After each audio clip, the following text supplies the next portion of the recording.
जनसभा को संबोधित करते हुए पूर्व मंत्री जीतू पटवारी ने कहा कि जब कांग्रेस के कमलनाथ सरकार थी तब शिवराज जी विधानसभा साइकिल से जाते थे और हर कभी खेत से फसल उखाड़ कर रोड पर खड़े हो जाते थे, जबकि कमलनाथ सरकार जब तक रही किसानों का कर्ज माफ हुआ, शुद्ध के लिए युद्ध अभियान चला और माफियाओं पर कार्रवाई होने लगी। पटवारी ने भाजपा और शिवराज पर गंभीर आरोप लगाते हुए सिंधिया पर भी तंज कसते हुए कहा कि अच्छी चल रही कमलनाथ सरकार को शिवराज सिंह चौहान के षड्यंत्र ने गिरा दिया और हद तो तब हो गई जब शिवराज चौहान ने विधायक के साथ साथ महल में रहने वाले महाराज तक को खरीद लिया और कमलनाथ सरकार को गिरा दिया।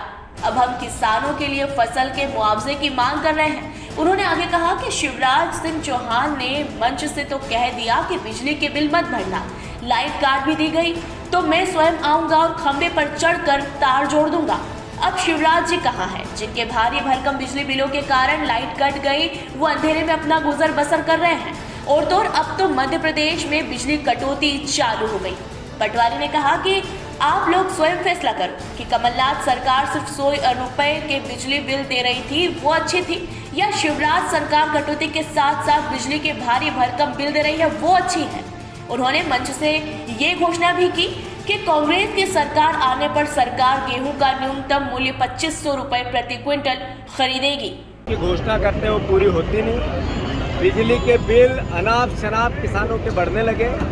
खेती के वो चाहे गेहूं की फसल हो, चाहे सोयाबीन की फसल हो, चाहे वेजिटेबल हो, सबके दाम घटने लगे। शिवराज सिंह जी की निकम्मी सरकार, जब सरकार भी थी तो दूसरी बातें थी, आज सरकार बन गई है तो दूसरी बातें हैं। शिवराज सिंह जी किसानों का भला करो, अन्यथा कुर्सी छोड़ो, किसान आते हैं। धन्यवाद। ये काला पीपल क्षेत्र के सभी किसानों का एक आक्रोश है। पूरी तरीके से सोयाबीन अफलन हो चुकी है, बांझ हो चुकी है, जिसका बीज 10,000 रुपये क्विंटल का किसानों ने लिया था। आज हालत ये है, उसकी लागतें नहीं निकल रही है। जो सरकार कीमतें दुगनी करने और लागत आधी करने की उस पर आई थी तो लागत तो 3 गुना हो गई, कीमत 3 गुना कम हो गई। और जब अफलन की स्थिति है तो पिछली बार का भी मुआवजा अभी तक नहीं मिला है, 19 का 20 का बीमा अभी तक पूरा नहीं मिला है और अभी 21 की जो फसल खराब हुई है ना तो इसका कोई सर्वे हुआ है ना इसके ऊपर कोई बात हुई है, तो इसके ऊपर रखा था। और सीधी तरीके से महंगाई रोज कमर तोड़ रही है। गैस की टंकी की कीमतें बढ़ती जा रही है, पेट्रोल डीजल की कीमतें बढ़ती जा रही है, महंगाई सुरसा की तरफ मुंह फाड़ रही है और सरकार पे बैठे लोग मुंह छुपा के बैठे और बड़े से इधर उधर के बयानबाजी करते हैं। मूल मुद्दा किसानों के प्रति ना तो इनकी सोच है ना इनके विचार है। हम किसानों की लड़ाई लड़ने के लिए हम लगातार लगे हैं।